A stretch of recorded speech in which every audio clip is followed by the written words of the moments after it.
I feel like I'm like in a herd of buffalo, and they're all stampeding toward a 1,000-foot drop-off, and they're just running over the edge.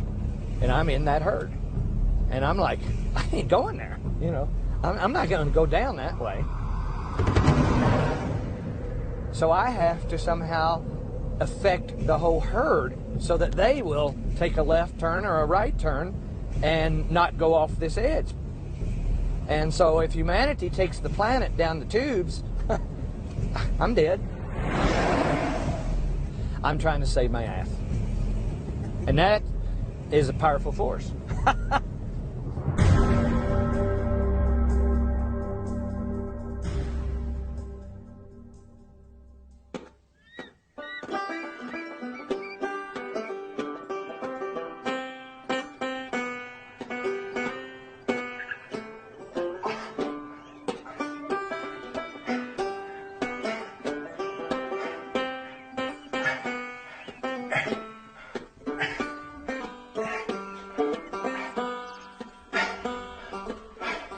Wonderful, inventive, unique person who looks at life in a different way from most people.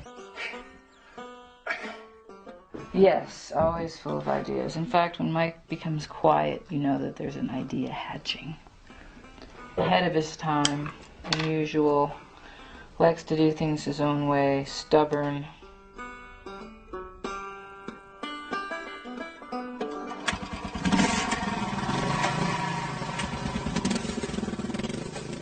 I was raised as a Baptist. No dancing, no drinking, no gambling.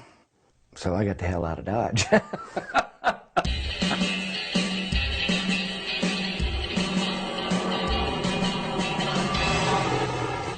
I went to architectural school in the University of Cincinnati, took all the architectural courses, got my degree, and I began right then to think that architecture as it stood then was worthless.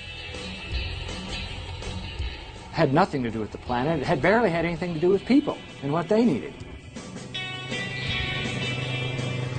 I love to draw, I love to build, but the profession of architecture is nowhere near addressing the issues that we are faced with. They have the opportunity to really guide us and take us to where we need to go. And they're not. They're taking us where we don't need to go. We're running out of oil. We're running out of water. We have global warming. Population's expanding. For many reasons, we don't have time.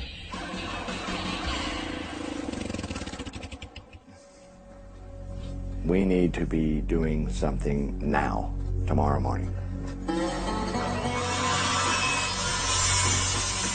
To get your black water under control? Yeah. All right.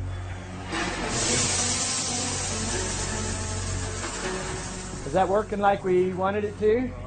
Do like 3 in each of these tops. Yeah. The tops will be Instead of riveted one, together. but, yeah, I'm just trying to get the thing. I started all this thinking with quality of life in mind. We're talking about survival now.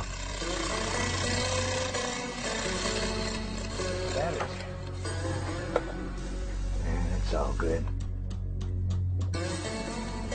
So it's 24.5 with no sun and power being used.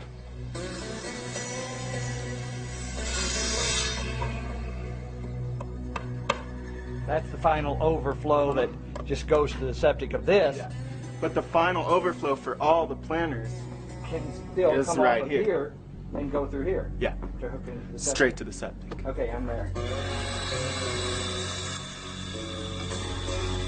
We know that in the future we are rendering this planet damn near uninhabitable. So as we move closer toward that, we're trying to devise a method of living that allows people to take care of themselves.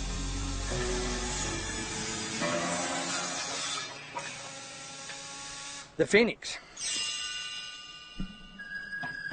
There is nothing coming into this house. No power lines, no gas lines, no sewage lines going out, no water lines coming in, no energy being used.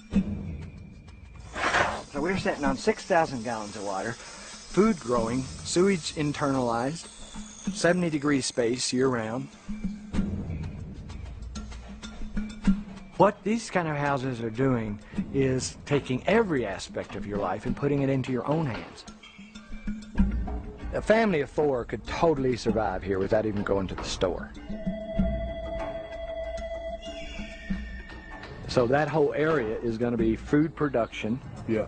with birds and insects flying around. Then out here is going to be goats and chickens and ducks. So this will be literally an Amazon jungle with 20-foot tall trees and little platforms up there where you can hang out with trees, birds, parrots, canaries, you know, bugs, bees, butterflies. It's a direction for humanity, really. I've been doing it for 30 years, and I think I'm starting to scratch the surface of what is available in this gold mine that we're starting to penetrate.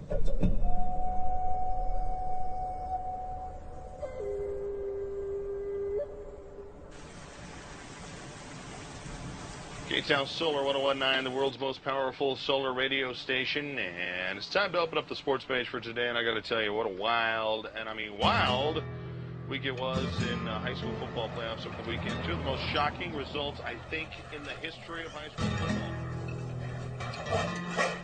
Mike's biggest obsession is work. Definitely work. And I wake up in the middle of the night to get a drink of water or something. There's Mike laying there, staring into space.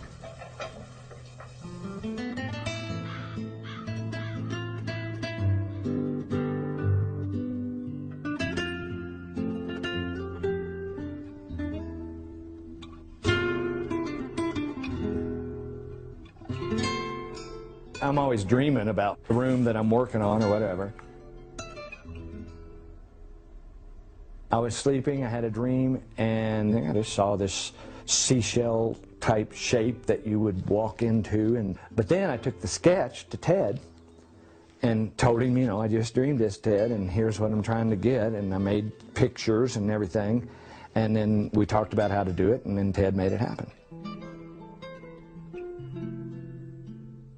And I take my dreams to them, and they make my dreams happen. And then it becomes their dreams too.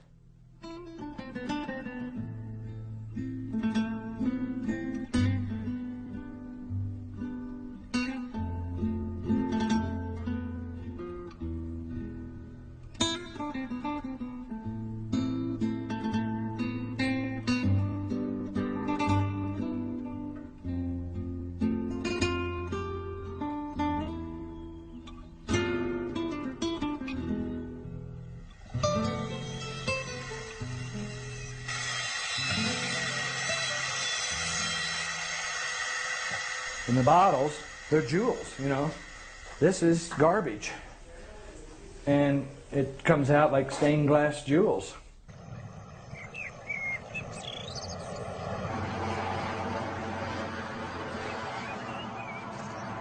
My dad saved everything.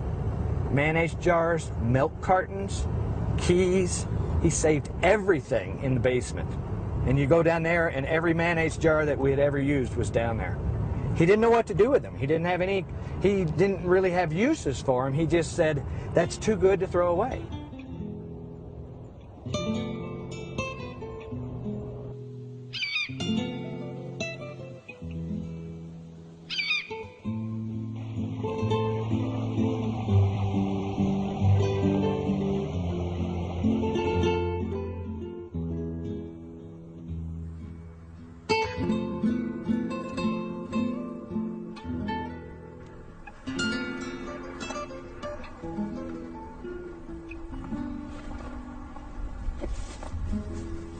This is the first house built out of beer cans. It's called the Thumb House because it looks like a thumb. See, it's actually in as good a repair as any of the ones after it. But see, there you can see, there's still, you know, that's the beer can building blocks right there. We made houses with bricks in my world. So I made a brick out of cans, wired together with little pieces of foil for reflectors. I built 2 or 3 houses this way and went on to just using cans by themselves.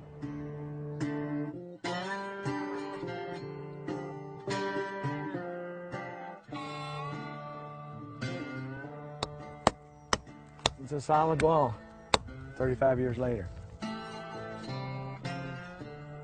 First hint of the beginning of orienting windows to the south.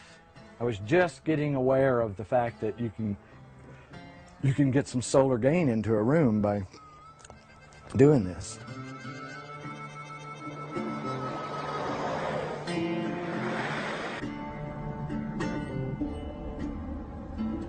From doing what I've been doing as long as I have and seeing that cities are real close to dying or falling apart because of all the infrastructure failing, and they're just dangerous areas of chaos that can't support themselves any longer.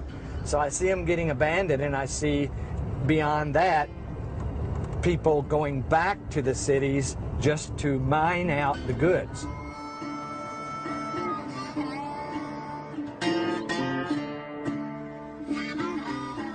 What else do we have on this planet that we throw away and we have it in abundance?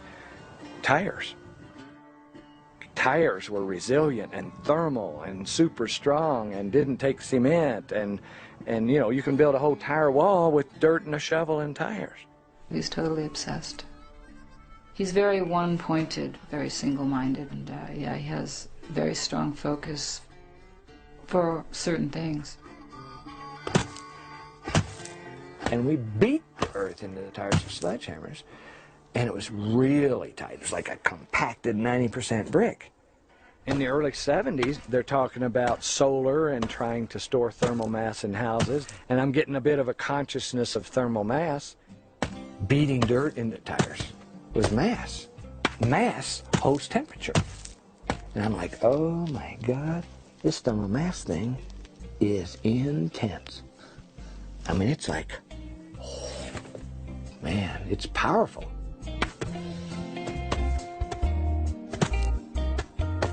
Thermal mass, once you have established it around you, it doesn't go away. This is the first one that we actually called an airship.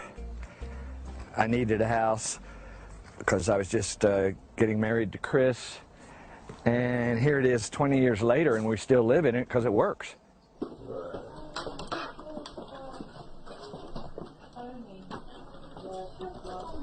Very simple, easy to build. That's all beer cans plastered over. There's no doors, there's no wall.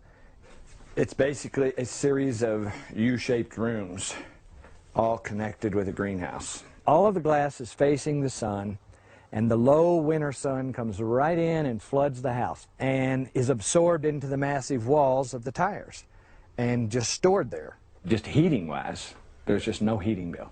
There's no heating or cooling bill here. We have a fireplace. We use it on Christmas.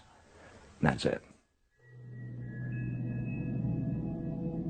It's a big deal to get ready for winter here because you can die because it gets 30 below, even 35 below 0 Fahrenheit here. Your tongue can freeze to your lips if you aren't careful. It gets that cold.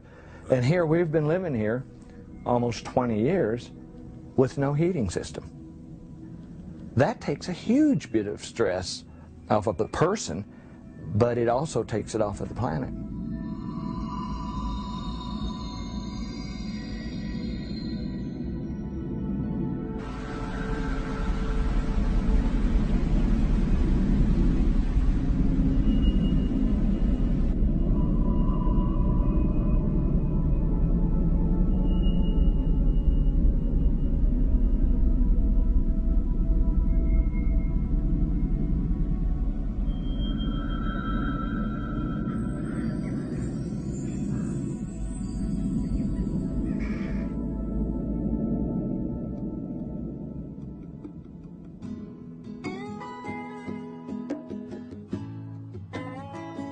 This is a compound that we started working on 30 years ago.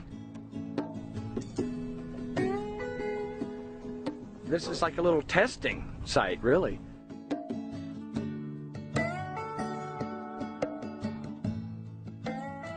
This whole decade of work here was just evolution.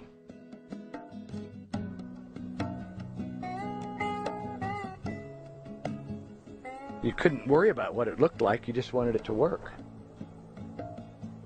Then we built a giant windmill here that's been taken off of the building now, and it worked so well that we had to build a building around it because it was about to take off. It made a huge amount of power. So all of these buildings just represent trial and error experiments and a learning situation.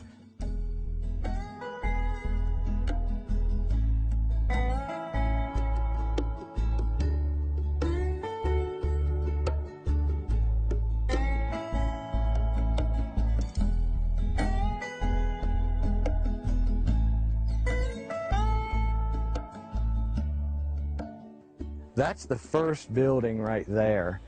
They call it the grandfather of earthships because it was the first building that really tried to put it all together. This was the first absolutely off of all grids building that we did, and maybe first one that was ever done. I mean, it's definitely a wild shape, made to go up and get the wind. This was the first place where I put wind, solar, greenhouse, garbage building, everything together in one building, and this is what it ended up looking like. Everything was intense. Everything about what we were doing and the buildings and the life was just like absolutely striking intense the whole time. People would come out here and they'd never want to leave. It was a time of magic, that's what I can say. Living in that building, I mean, this is like 25 years ago. I had my own power. I had food growing. I didn't need heat. I was like, Jesus Christ, man. I am free. I am absolutely free.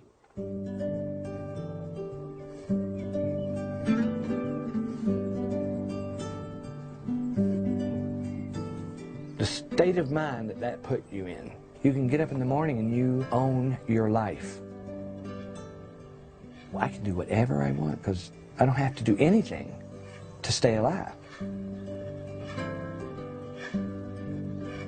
We have the potential to enhance the planet. Trees enhance the planet, though people could go way further. I can see the earth glowing like a sun just from what people do to it, just making the earth sing like music rather than shit floating in rivers and chemicals in the air and stuff like that. I've always thought that if you're doing something right for people, they'll find you.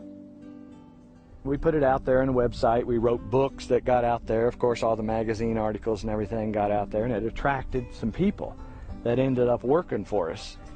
They became our crew. Just 3 of us are coming back. It's not so much an adoption, it's more like a punishment, maybe? Or a parasitic relationship, one of the two. Well, whatever it is, we can't get rid of it, so we're trying to all live with it. I found Phil in a bus station crying.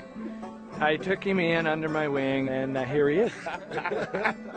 Look at this drawing. I mean, I couldn't build a damn thing from that. This is Ted. Where did you meet? How did Ted get here? He was shit on a rock, I believe. Why am I doing this? For money? Is he gonna get rich doing this? No. Yeah, he probably looks at us like his sons, and we look at him like a, like a stepdad, that you can hang out and party with. And I always tell Mike that you're like a freak magnet. He attracts the weirdest people, the weirdest clients. To put the crew together to build a community for themselves, you can't get any better than that. So when we settled this community, we designated 10 acres, and they all got their memberships, which turned into actual building lots. But we all paid the same amount, and we all drew a number out of a hat, and then we got the lot that we got. I was so happy just to own a small piece of land. I didn't even know how big it was until we got the survey here. I just knew it went from over there to over there, and then I could put my house kind of in the middle of it. It was fair, it was equal. The richer person couldn't afford the better lot, There were people that got in for very, very affordable prices. A down payment less than spending a night out on the town at a fancy restaurant. It was late September when we got out here, and the first snow was starting to fall, and we got out here late afternoon.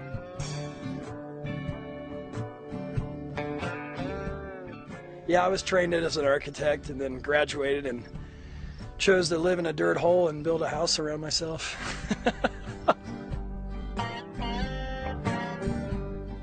Pitch my tent. It's windy as fucking hell. I'd come home from work and my tent would be like blown over. Okay, well, fucking fix my tent, go out and pound that evening, 7, 8 more tires. It took us about 5 or 6 years to build the first part of it. And then we've added on, of course. But, we did it on weekends and out of pocket. So in about 2 months, I had my main U walls up, my tent right in the middle, blocked from the wind. I was like, this is fucking fantastic. You know what I mean? It's just like, I got a wind block. We lived on the site in a little tarp structure in the bottom of the excavation here. Living in dirt, living in an uninsulated space. My water would freeze overnight. I mean, I didn't have a flush toilet until this February, 11 years later. I was inspired to build my Earthship by watching the amazing people around me who were doing it when they were pounding tires and living out of tarp tents, making spaghetti together on rainy nights and playing guitar in upside-down wheelbarrows for chairs and having bonfires. I had never experienced a bunch of people working that hard, so I was like, wait a second, this isn't a bunch of hippies, And I was like, yeah, there's the occasional hippie that this appeals to, but I was just like, this just made so much sense. Their story of them building their Earthships with half-baked ideas that weren't as cool as they are now, and doing it themselves on no money, and working for us, trying to make a little money to get by on while they're doing it. A dozen of them in that subculture did it, and now they're all sitting there happy as hell.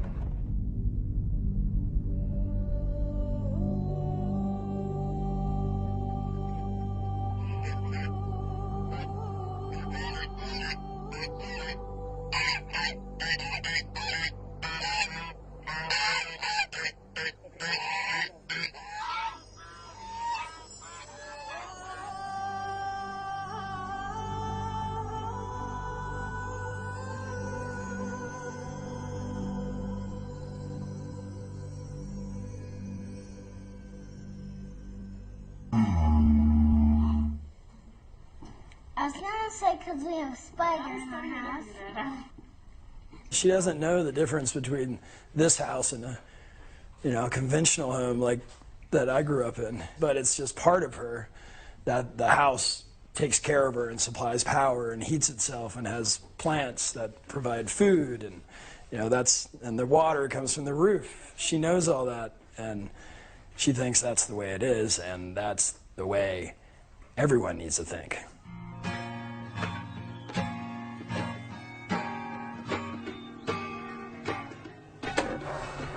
This used to be my office.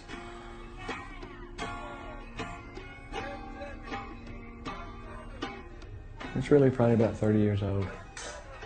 And these are the old gallon creosote cans. You know, so we were just using everything. This one was supposed to make you fly like a crow. So we wanted the vision of living this way to take off. But we were in Magic Land, for sure, for a long time.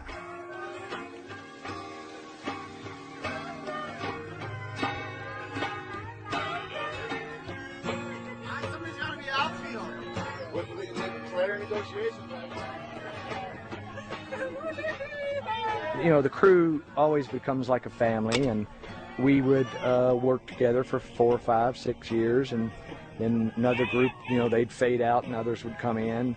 Here in the last decade, though, these people ain't going away. You know, the people that are with me now, they've been here 10 years. They say this is their life, and this is my life, and so they're beyond family. We're here for the duration.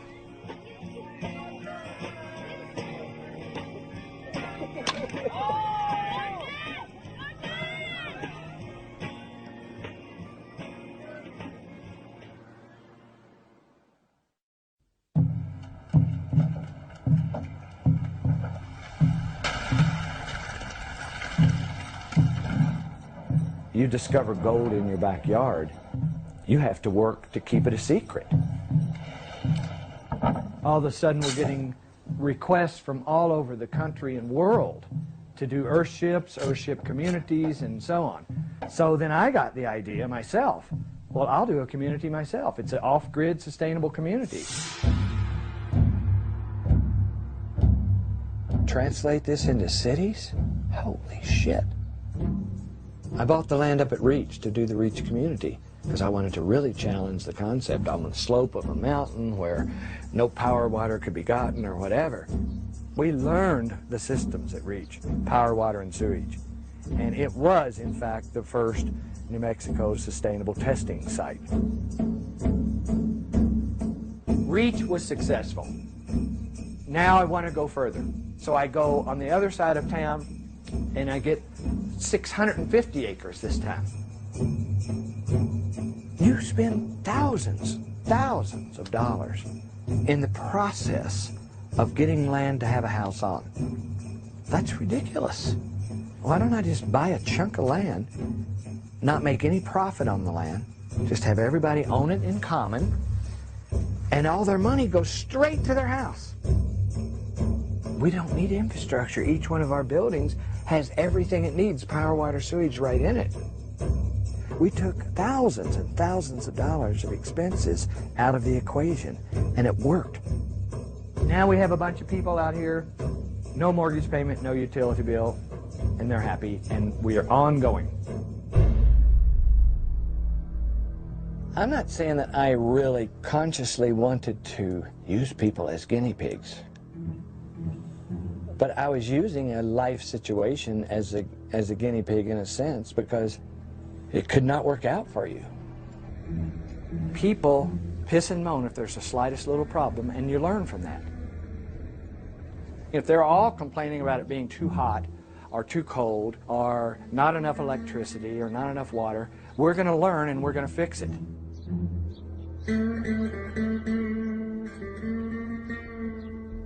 Well, this was the one where I had the 2-story greenhouse. It originally had a sloped front face on it, which just basically caught too much sun. And it was too hot.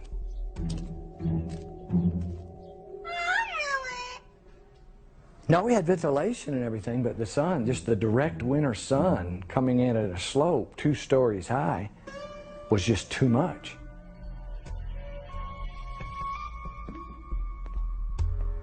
Some guy wanted to buy the house. He's a rich kid who came out here to just be in the wilderness, and said, I'll pay anything for it. And I said, okay, I'll have you sign a release that it is an experimental house and you can buy it. Calls me up like a couple of months later and has me come over. Says, will you come over? I got a problem.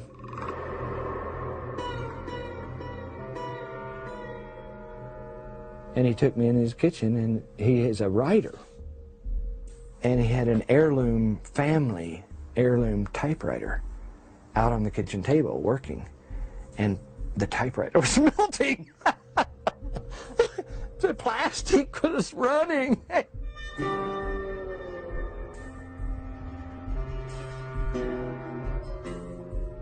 I learned that this is powerful. You know, I want to learn to control it. And I'm just glad I didn't kill anybody, you know, fry a baby or something. You know, fuck.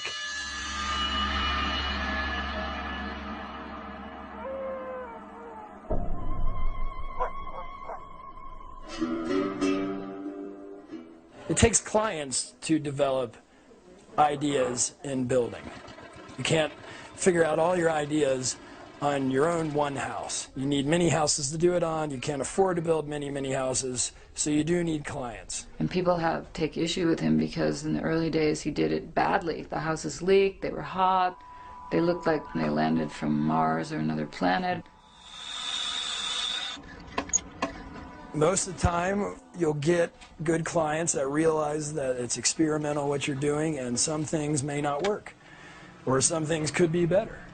Then you get the occasional client who thinks, oh, it's experimental, but everything must work perfectly because that's how houses are. And then those people, they're disappointed, and sometimes they sue. When you're doing something like running sewage through the living room and building a building out of garbage, if you really do seriously fuck up, it's 10 times as bad. And so, you know, if I had a roof leak, it was lawsuit. If I, you know, had a smell in a bathroom, it was lawsuit. If I had a house that was 60 degrees rather than 70, it was lawsuit. The powers that be in the architecture world and in the planning world, you know, they just can't see any other way than the way they've got established. And that's how the board of architects basically crammed down his throat that no, there's only one way to do an architectural contract, and this is it, and if you can't do that, then you can't be an architect. The architects board asked me to bring charges against Mike Reynolds. So everything that he was doing fell outside the scope of what New Mexico would consider legal construction. She said, basically, they're going to nitpick you to death for the rest of your life because of what you're doing. Standardized design and construction is so important because it means safety. I was breaking rules and laws right and left. There's no question about it.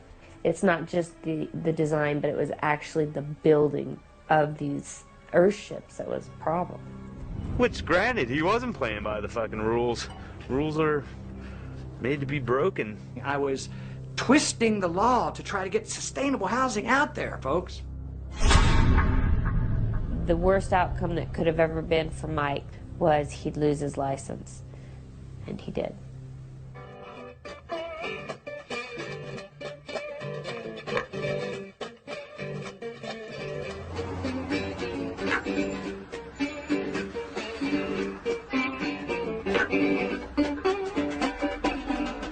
Every time we stuck our head out of the foxhole, we're getting the fucking face shot off. And the county writes me a letter saying that it has come to our attention that you have developed 3 communities which may be in violation of one or more of the aforementioned regulations. And here I was breaking every law in the book, and I said, well, Fred Navarez said I can do that. Well, he's dead. Who the fuck are you? Suddenly, there was a change of planning regime, and within a few weeks' time, everything started to go really badly for the company and for the community.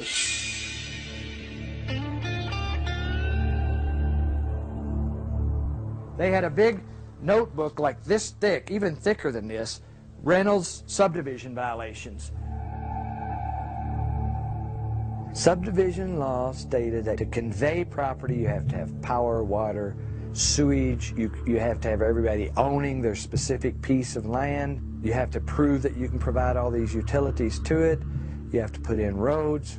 You have to do all of these super expensive things to qualify as a subdivision. When I was hired to be planning director in 1995, that was one of the first charges they gave me, was to make sure that everybody lived by the same rules.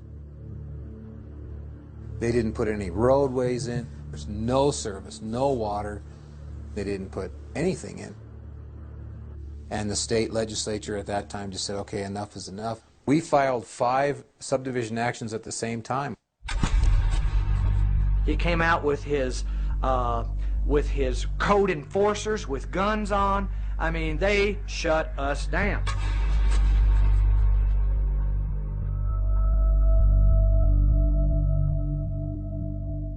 So I got busted on building, architecture, and subdivision all at the same time. I busted my ass for like 10 years to be an architect, and it was taken away from me. I mean, there's no way that's not going to shake you up to some extent in terms of questioning your own competence and abilities. And are you doing the right thing?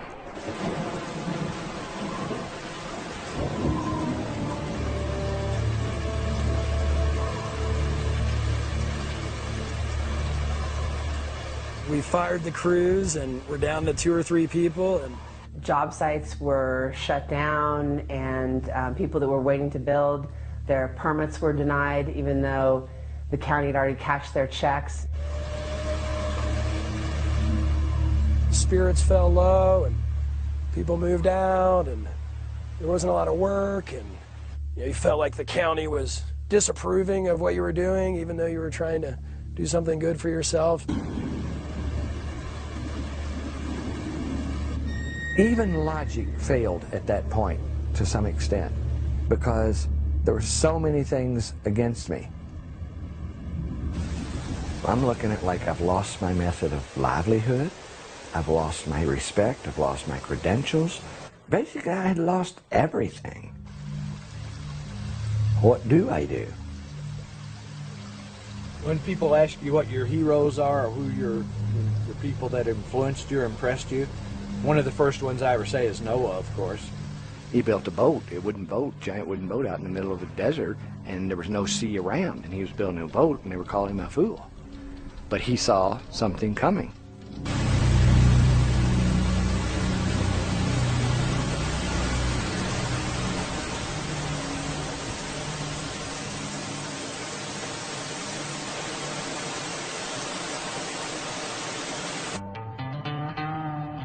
He didn't draw for 2 years.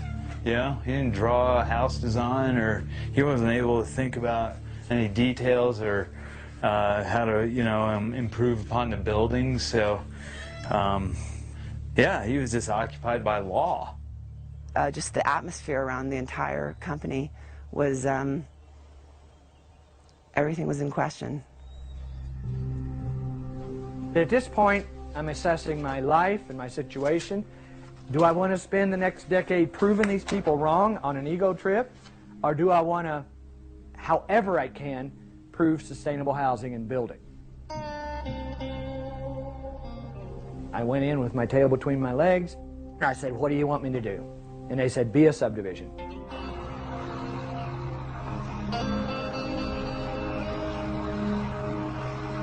to make the Greater World a legal subdivision, Mike had to develop it in phases and then have the county come in and inspect every phase. This is the application for phase 3 and 4 to be a subdivision. We have to provide 14 copies of this. Archaeologists had to walk the land and look for arrowheads. That cost $20,000. And all they did was walk around and pick up arrowheads. Engineers had to engineer the terrain and make diagrams and drawings that nobody ever uses. That was $14,000. Just endless horse shit.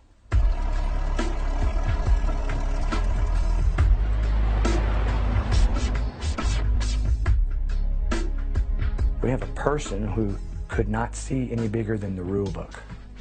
And I think that's the issue that we have before us right now on this planet. We got lots of people that can't see any bigger than the rule book, and beyond the rule book is global warming.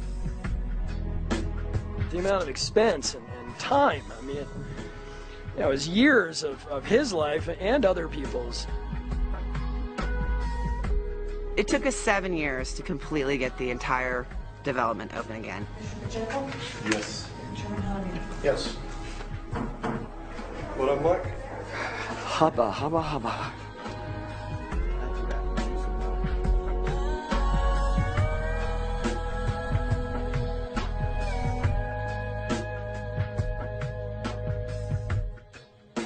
All of a sudden, I went from a turd in the punch bowl to, you know, a flying fish.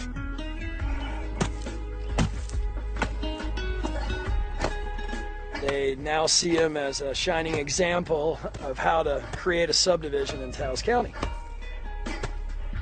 Jumped through all the hoops and became a legal subdivision, selling acres of land and lots and building a repetitive little generic house.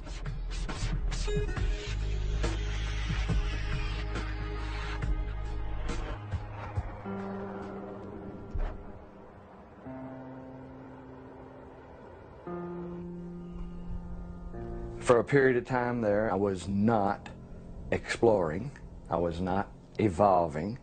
I was taking what I had learned to that date and keying it in to convention as clearly and legally and straightforward as I could to try and not make any waves, just do something that they could relate to for a few years and get stable with the powers that be. We lost this ability to dream an idea and do it the next day. He lost the right to experiment and create new buildings and innovations on the buildings. You've got to be able to make mistakes. Otherwise, you never evolve housing type.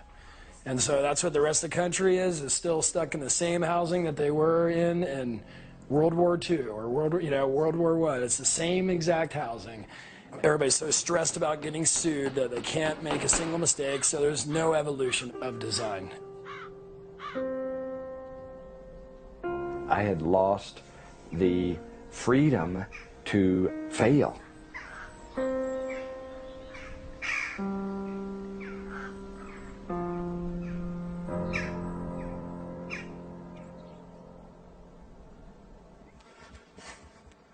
We're facing a future where we're really going to, on an individual basis, going to have to take care of ourselves. New Mexico's the state where they tested the atomic bomb. They designated several thousand acres of land to be just absolutely destroyed with something that they didn't even know whether or not it would keep on exploding or not. They took extreme risks in the interest of national security. So what I'm saying is, can't we make a few 100-acre test sites with no holes barred to test methods of living for the future? It's a test site.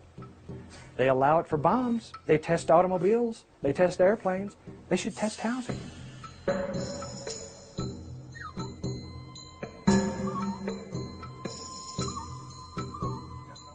At this point, then I began to realize that we needed a change in law and legislation to open the door for these kind of things to emerge.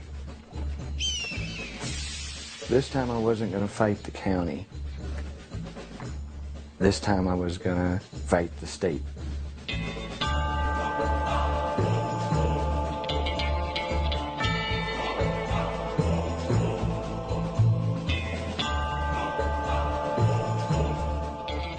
Sometimes to fight the system, you have to get into it, and be part of the system.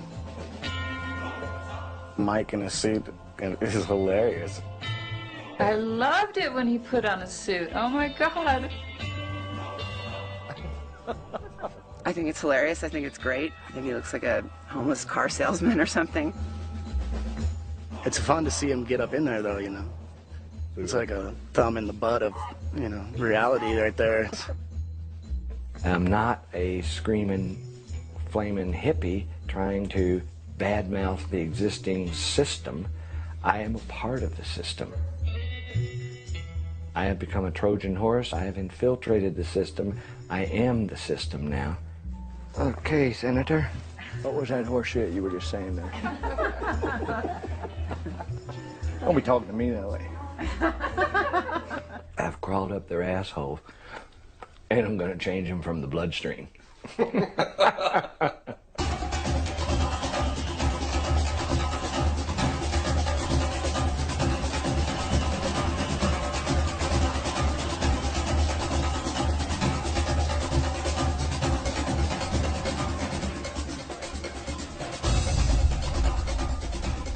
I was walking into an arena that I had no experience and no skills for.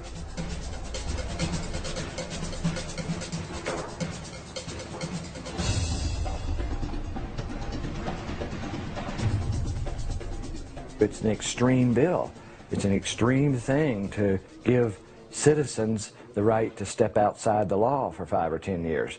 But outside the law is the place where the information lies.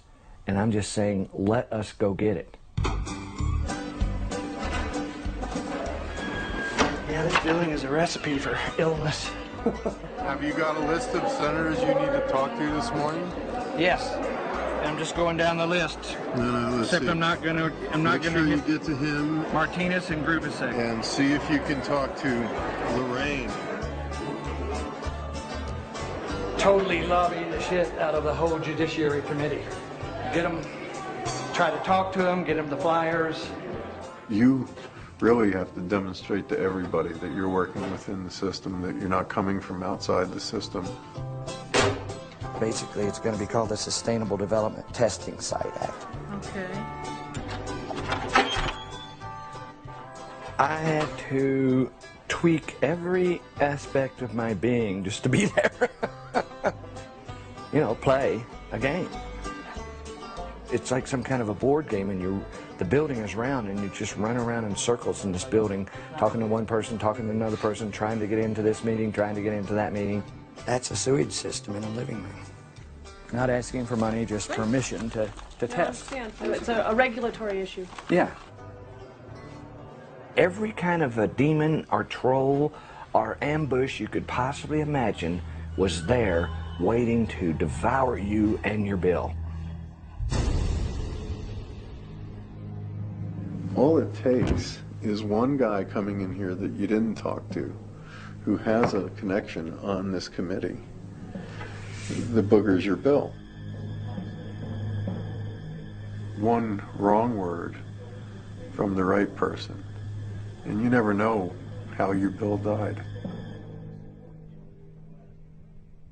We take this technology all over the world, and in every country, the same problem exists. How do we permit this? This is too unusual. We're asking for what we call test sites.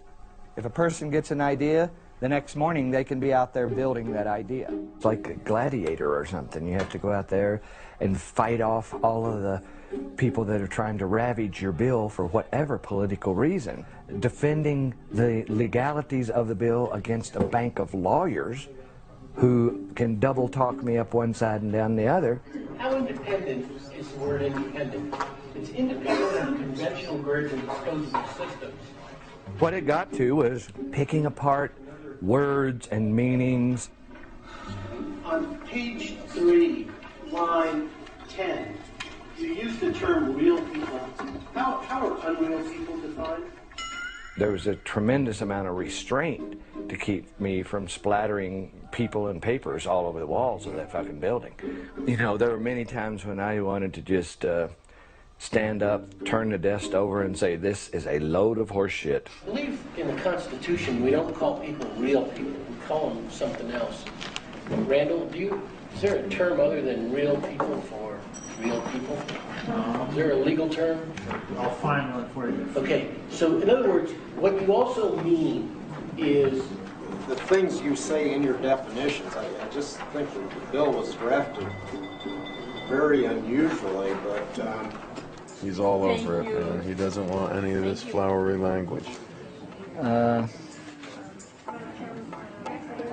Where's delete? How do I delete? And then you're going to physically have to draw a line through it, your deletions. It will not let me change it. In a dozen different committees with 7 or 8 people on each committee and each one having a little bone to pick about it, we had to just shred the bill piece by piece by piece and deal with everybody's comments on it. Cannot be sold. Include real people. Provision for research. They were making destructive criticisms just to stop it because they just didn't understand the need for it. The bill drafter, Gary Carlson, was the one who had to piece that all back together. Me again. 1,000 more changes, right? No, not 1,000, like 8. He just got tired of seeing it over and over and over again come back for redraft, redraft, redraft, redraft. But they're minor. They're like one word. They're little crafty things. The whole attitude of the whole thing was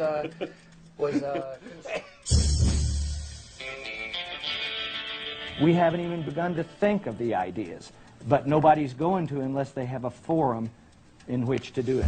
What other ideas are out there that you're thinking that would be viable that haven't been tried or tested? They were just trying to get their brains around this bill, so I had to like pull answers out of my ass, really. Building a building out of water. Building a building out of contained water. There are other ideas out there. I don't know what the fuck they are, but they're out there, and we want this bill to allow us to find them. Everybody's got an agenda. And so when you talk about going through that many committees with that many people and all their different agendas and all the different politics involved, this process was laughable. America has the safest, cleanest housing in the world. My concerns relate to really life safety and health issues. I'm not sure how you can exempt them from some rules and regulations and then say at the same time they're not being violated. And I wouldn't want to send a piece of legislation that has contradictions and it's unclear, you know, I mean, again, it's just inconsistent language, and I find there's a lot of inconsistent language throughout this bill. I have a substitute motion to table, which is not debatable. Representative Cheney? Yes. Representative Ezell? Yes. Representative Foley? Yes, ma'am. Ridiculous amount of human energy mustered and wasted and pissed away to get a teeniest little thing done. 63, the other been tabled. Tabled with 4 days left in the session is a death sentence for the bill. We were out of time.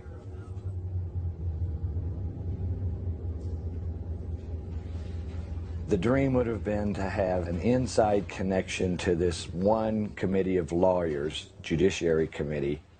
If we could get advice on how to get through that committee, we would have a chance. Thank you. It would make it easier for people to choose to develop sustainable methods. That's the crux of it. How do we know that these aren't just a bunch of hippies getting together to set up some kind of commune and not really doing anything but just sort of, you know, talking the talk, not walking the walk? If this were to take off, then the utility companies are somewhat threatened by this because there are alternatives available to people, and they're no longer feeding into a system that obviously is pretty money hungry. So how do you answer that? Actually, the utility, Kit Carson Electric up in Taos, likes me because I can get power to people that they can't, that they just don't have time to deal with and run the lines and everything. So right now it's not a problem. It takes vision, it does. My mom, when I was a little girl, she gave me this card, this tiny little cat that turned into a big line. She said, think big, you think big, and I appreciate that. Thanks for the help. I'll see what I can do. That. She's the first one who really tried to understand the bill. If I can persuade her to write a good analysis of it, it's in. Isn't that true? Yes, I know. Okay. All right, so you're going to come back with me in an hour? So, you know, now, this language here, structures and systems that inherently produce utilities and life support systems for any, it's too woo-woo. We got to redraft it so that it sounds more credible, more legitimate, more in line with conventional thinking. It's a natural entity. Initiate, let's say that, benefit generations. Okay. Want a quick update? I think it's 60-40 with Z. Let's see how good she is.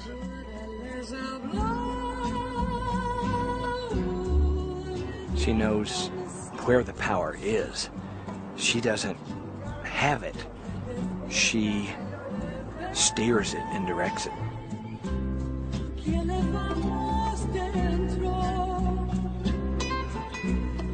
She went to every representative on that committee, no matter where they were, in session or whatever, and pitched the bill. You know, she worked these people. She worked each person on the committee and won them over one at a time.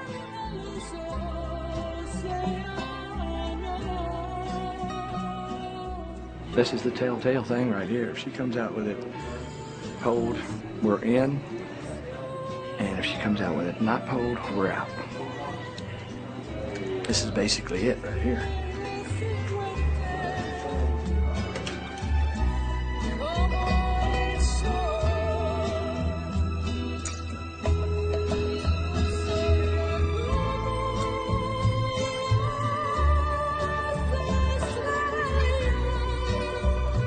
Now we got Mimi, we got Gail, we got Al Park, and Balderas was there too. They talked to Balderas.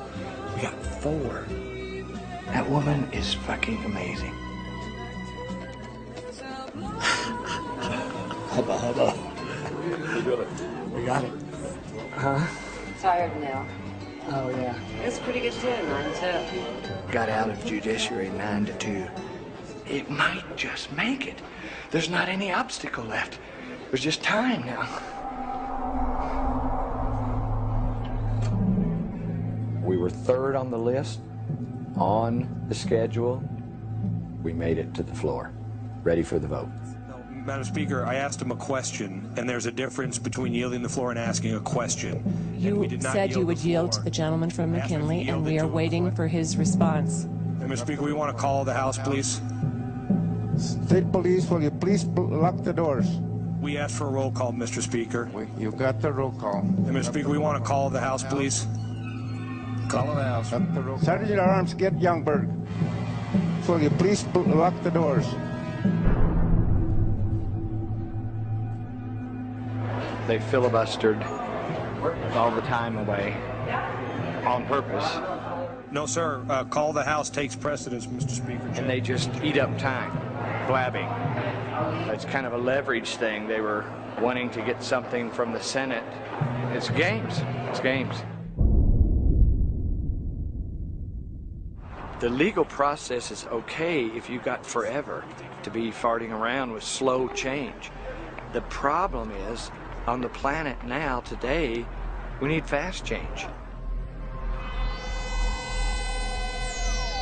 World famous solar radio, K-Taus 1019.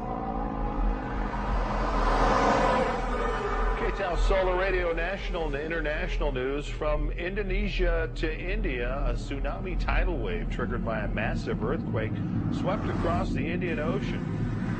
Thousands were feared dead in the Indian Andaman Islands. The earthquake measured 8.9 on the Richter scale. Seismologists say the force of the explosion was about 23,000 times the power of the atomic bomb that hit Hiroshima.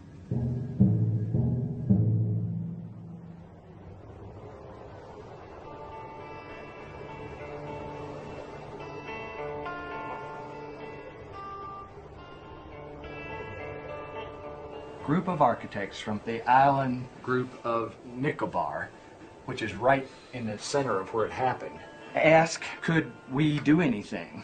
And after a month since the disaster hit our islands, it is time we did much more than just food and medicine distribution.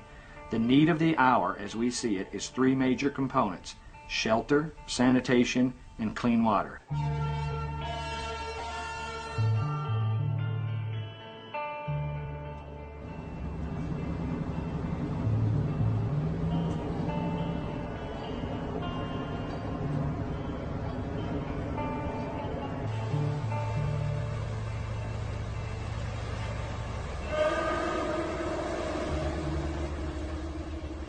You see it as you approach from the boat, the tree line where the wave crashed through, and you just see everything crushed and washed away and devastation everywhere, and it was brutal.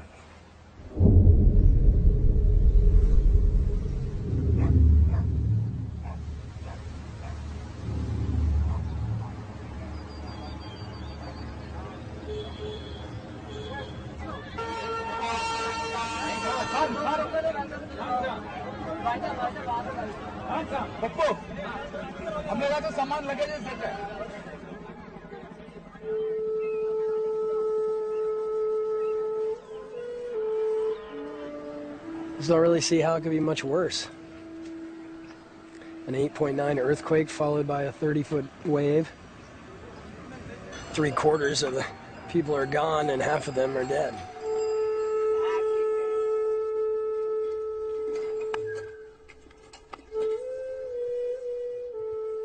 God played a game for half and 1 hour.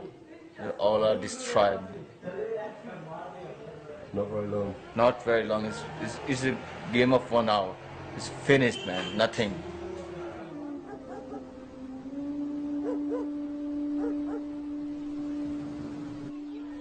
And after disaster, nothing, man. Only for dead bodies inside the roads and buildings. Only dead bodies for child and women, girls. It's like a bomb hit. Holy shit. Concrete is shattered.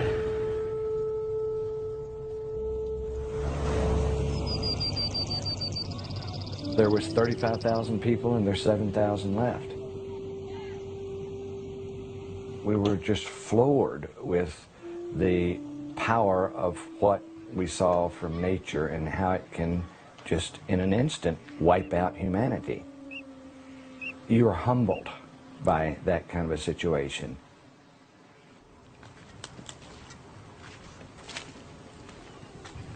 This is my house. That's your house? Yeah. Only this place alive only is myself, I think, right now. I'm here. Wow. So you've lost a lot of friends? Yeah, a lot of. All our friends are gone. They're all gone? Yeah. All. Yeah.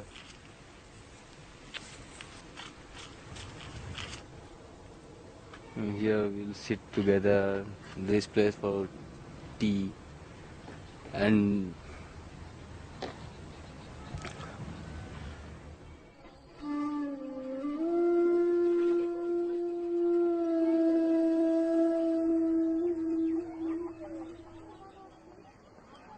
this is the corruption, this is the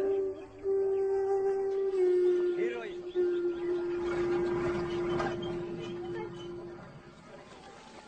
All rooms are like this. Just see this room, the same room. How can live a family in this room without bathroom or without this small space backside or front side? This is the matter, nothing more. 4 or 5, 6, 7 family members are living in this room. Yeah, I also got like this room, but I am sleeping in the road. How I sleep here? Much better than the public road. I don't know who designed or figured this out, but it's not with people in mind. It's not sensible. It's a joke.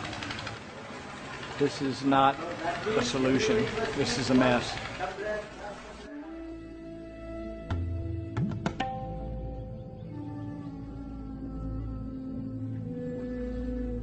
Salt water from the tsunami wave came in and flooded out all the wells. so they had no water. This houses. Okay. This was your well? Yeah, well. 2 dead bodies are inside. Spoil. The government is hauling water for them in trucks using gasoline. They're totally vulnerable, dependent creatures now. They lost everything. They basically have to start all over again from scratch. When there's an absolute breakdown of everything, then new ideas are clutched to like a lifesaver. You know, right now, they want thinkers, they want planners, they want people to do something. It's like, do something, guys, it's crisis.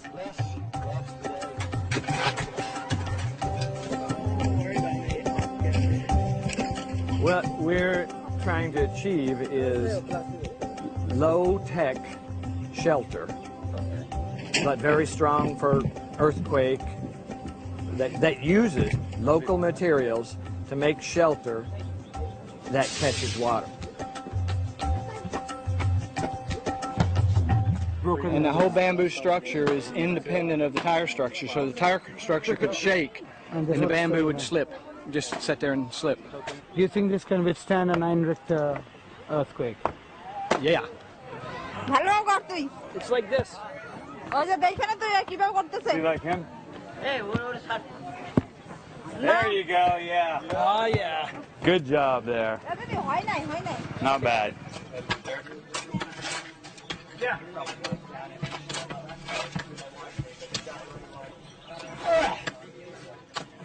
We've seen a lot of people that have lost everything, and they're resilient. They wholeheartedly jumped on the fact that this may be a way to keep them cool and give them shelter and give them water and treat sewage. There was no barriers. You go to a situation that's been devastated, the barriers are gone.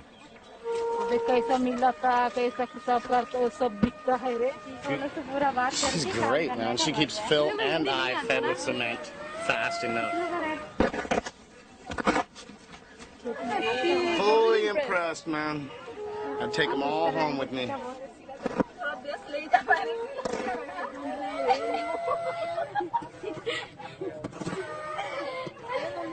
1 rupee per bottle. Kids have come out to help us. Locals have come out to help us, and they're catching on. They're excited about what we're doing.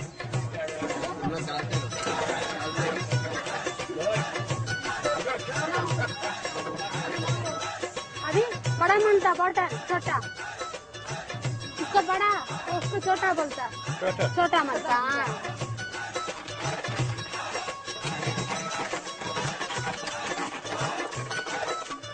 We got the locals making the bricks, and they're doing pretty good. दूसरे में try करो बाबा जी ठीक है बाबा और मनता और मत मनता बाबा मत हम देगा आपका छोटा वाला काटो खत्म हो गया बोतल पूछो बाबा से और काटना हाँ काटना बोलता सिखाता फिर इधर आओ इधर रखो इसमें इसको भी सिखाओ ऐसी मारा बोतल सजाने को बोलो बोतल सजाने को बोलो तुम बोलने से समझ जाएगा हाँ बोतल का काम करेगा बोलता थोड़ा ये बैठेगा बोलता मसाला देगा बोलता mummy Mommy wants to lay bottles? Go ahead.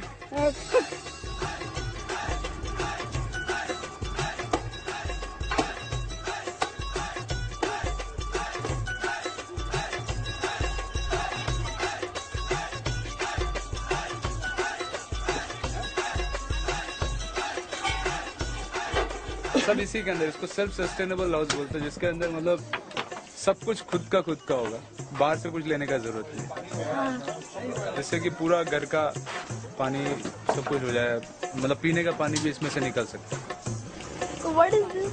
It's a vent to draw air through under the floor, and it'll run over the water, like then because the water will be under there, and the water temperature will cool the air, so the air goes up through the house and keeps the house cool. इस जैसे हम radio ये सब कोई बोलता है गिर जाएगा मिट्टी है ये नहीं रुकेगा बोलता है बरोबर रुकेगा ना देखो पीछे कितना ये उबड़ खबड़ है ना ऐसा तो मिट्टी पकड़ के रहेगा ना They have a lot of rain that they don't catch.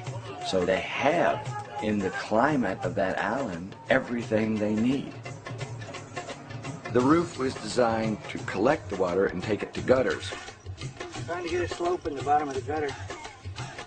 They have over 100 inches of rainfall a year, so there's no reason why they would even need wells in the future.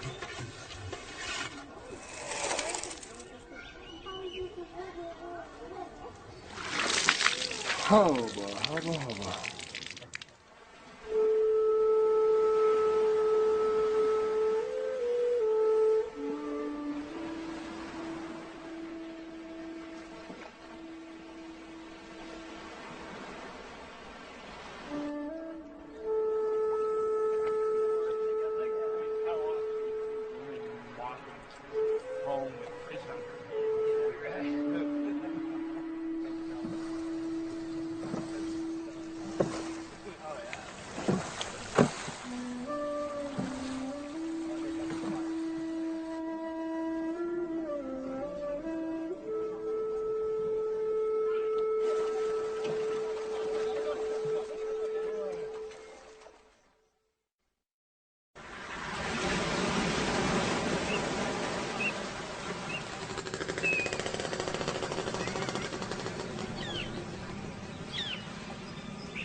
Monsoons are here.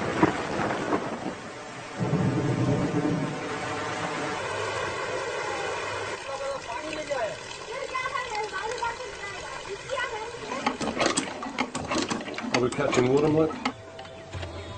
All right, so it catches water. To about 10,000 liters of water stored. Yeah. No need for a well. No need for a well, absolutely. That's cool, isn't it? It's a lot of water. So it's like two umbrellas. Stops the sun from heating the second roof. Here it doesn't take 2 or 3 sentences to these engineers to say, look, we can build out of plastic bottles, we can build out of glass bottles, we can build out of tires. They get very excited. Tell him we might make some real easy to follow, step-by-step drawings of how to do it. It was great. It was fantastic to see something happen in 14 days when in 3 years it still couldn't happen in a developed country. Okay, Michael. Hey. Thank you. As opposed to a building that is flat. The force of the tsunami is hitting it full on. When it's round, it's split. Purely using the local materials.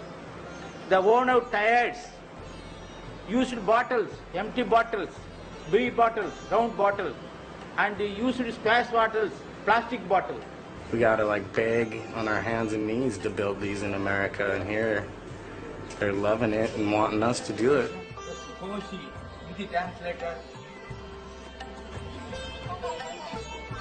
Yeah. Tremendous, man. Yeah.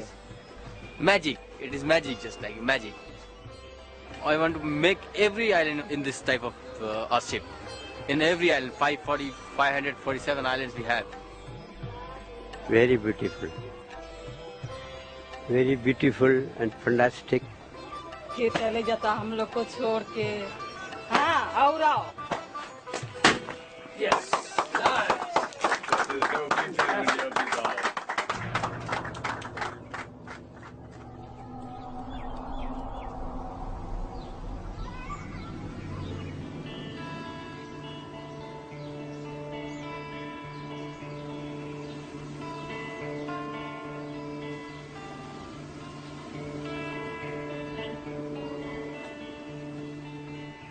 When you see how open people are immediately after a disaster, There's a real difference in the people and the opportunity here and the people and the opportunity in the West. It's almost like a disaster has to happen to cause the rest of the world to start preparing. And then it'll probably be too late. Nature can absolutely wipe out people.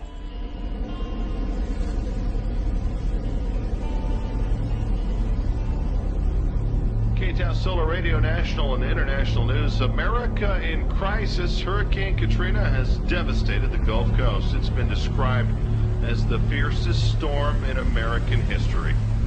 People are dying. They don't have homes. The city of New Orleans will never be the same. The vast majority of New Orleans, Louisiana is underwater. Tens of thousands of homes and businesses are beyond repair.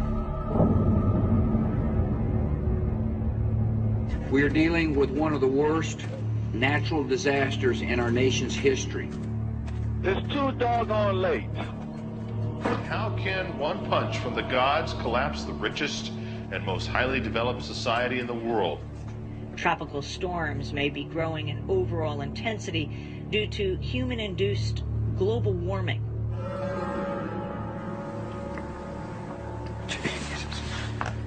All of a sudden, the storm is not a storm. It's the end of days.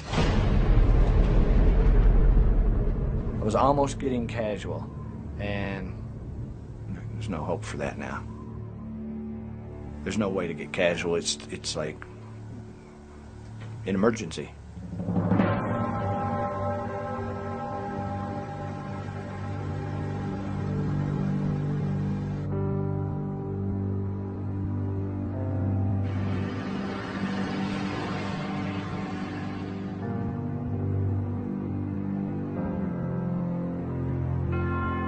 When things get confusing, we look to what is eternal and true to give us a sense of guidance.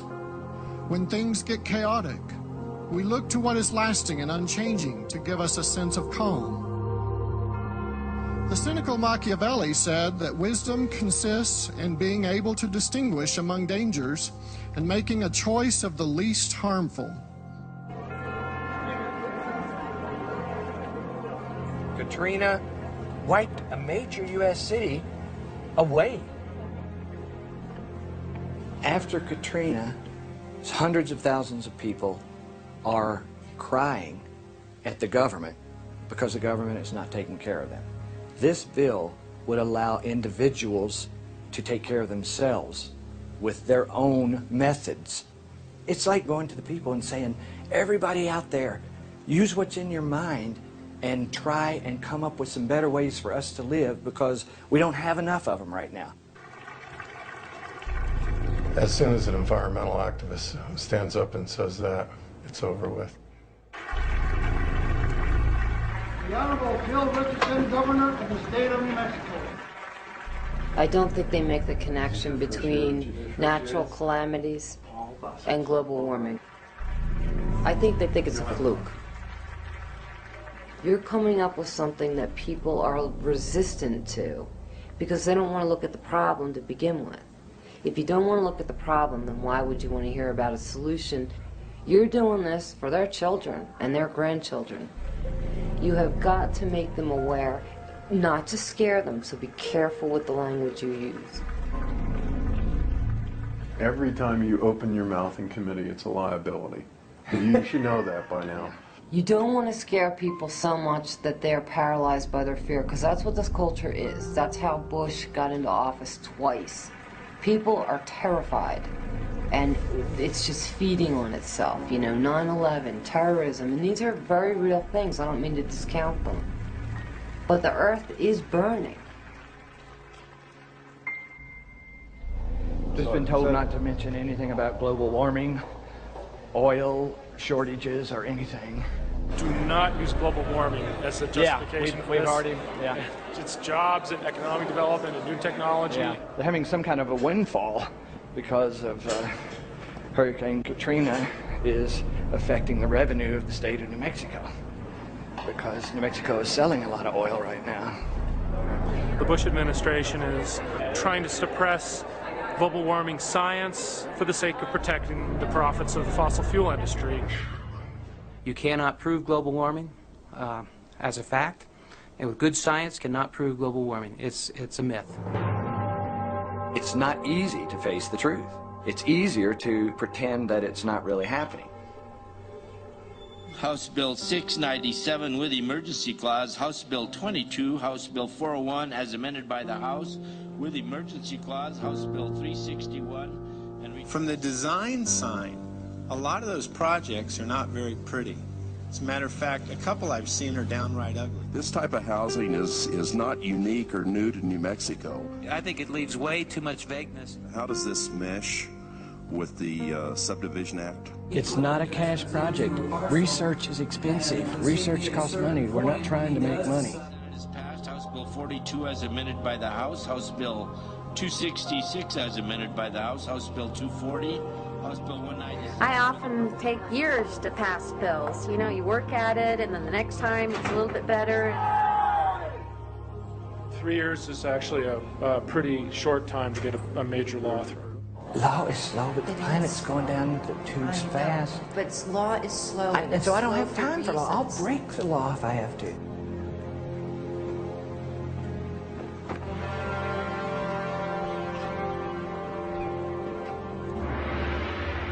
Politics does slowly grind things out. And that's fine if we had hundreds and hundreds of years on this planet. We have decades left on this planet of life as we know it. And American politics is a fucking dinosaur that is not going to make it. It's just going to come to a grinding halt.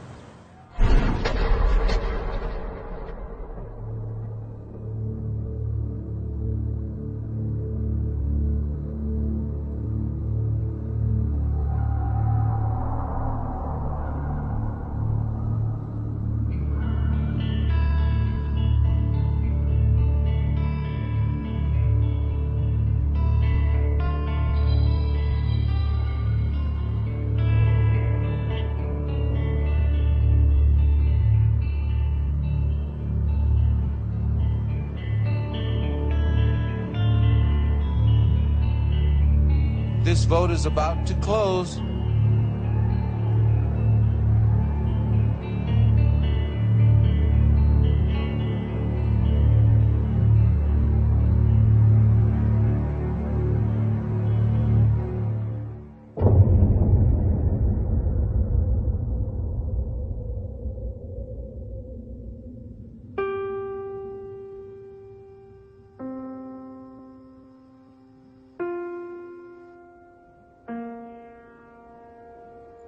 The American dream, in my opinion, is in the toilet. It's history. It's gone. The American dream is now, how do we survive the future? It's not having an 8-bedroom home with 11 bathrooms. It's not having a career and a lawn and all of the amenities. It is simply, how does our children and our children's children even have a chance at life?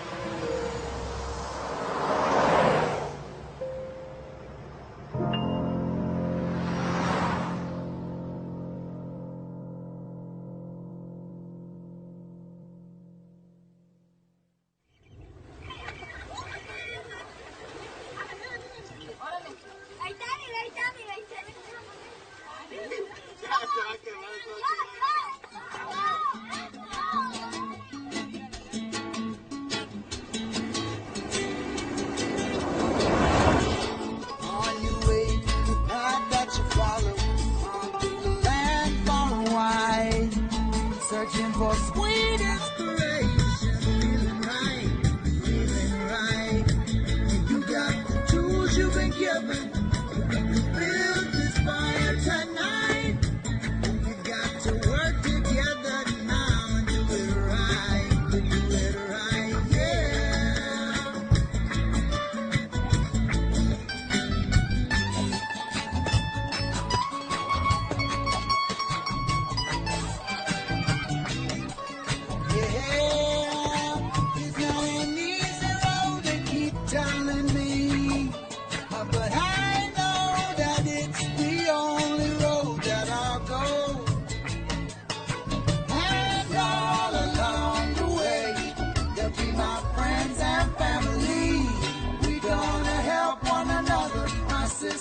brother, right on.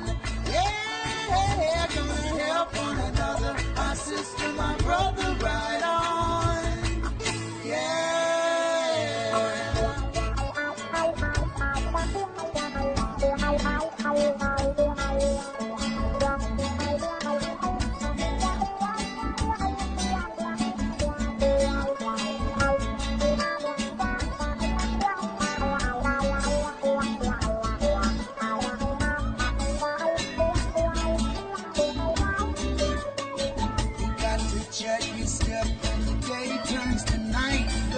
You're never alone.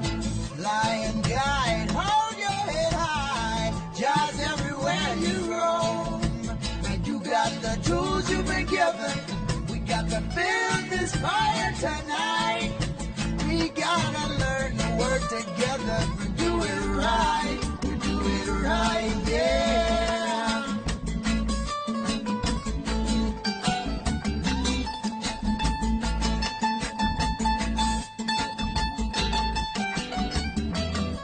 Yeah, it's not an easy road, they've been telling me, but I know that it's the only road that I know.